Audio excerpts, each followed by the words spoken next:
This is week 4 in our exciting time of the church being the hope of the world. And I've had people ask me this, and this is really interesting. Why should I give to the local church? Why is the church after my money? In fact, 2 things I hear people complain about. Sermons are boring, and all they want is my money. Well, the first part, sermons are boring. We try to make them not boring, okay? We try to work on crafting our presentation skills and our because God's word's not boring. And God's not boring at all. He's, in fact, very, very dynamic and exciting. But so why do you after my money? Well, I want to talk to you about giving. I want to talk to you about what your giving does. You know, what do you, when you give to the local church, what are you doing? So we'll talk about that. And first of all, I want to tell you my story.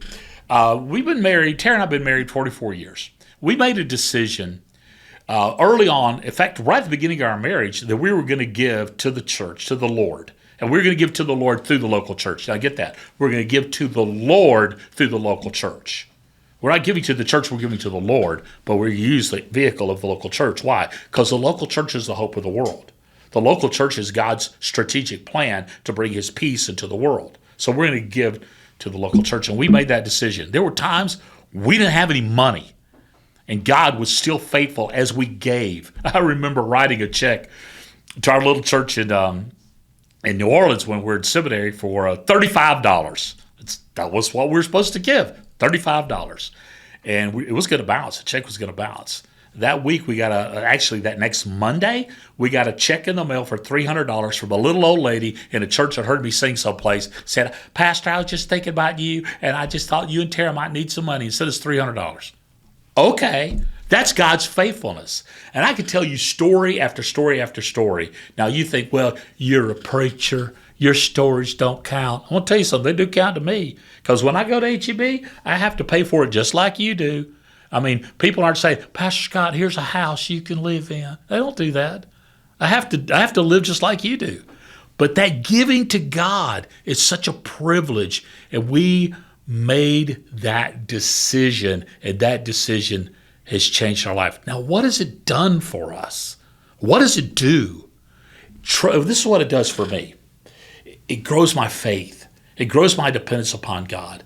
It grows to the place when Tara and I had nothing, we knew God was faithful and was going to restore us, and he did. That's what it does. But what does your giving do when you give to God? Get that, to God through the local church. That's what it does.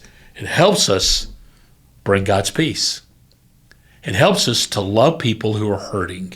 It helps us to provide space for people to gather. It helps people to be in a space that has air conditioning where they can gather in comfort.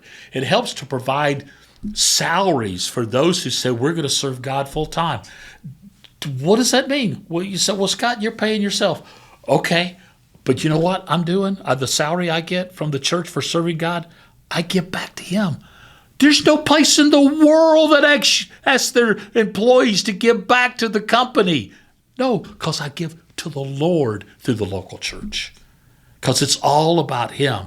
It helps me keep things running. It provides ministries for students and for children, for the addicted, for the homeless, for the hungry. It does these things.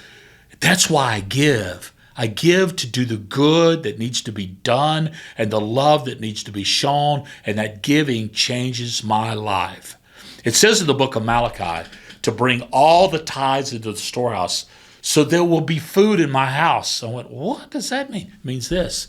In the ancient Hebrew system, giving to the Lord created a food ministry for the people. It wasn't about making anybody rich, but meeting everyone's needs.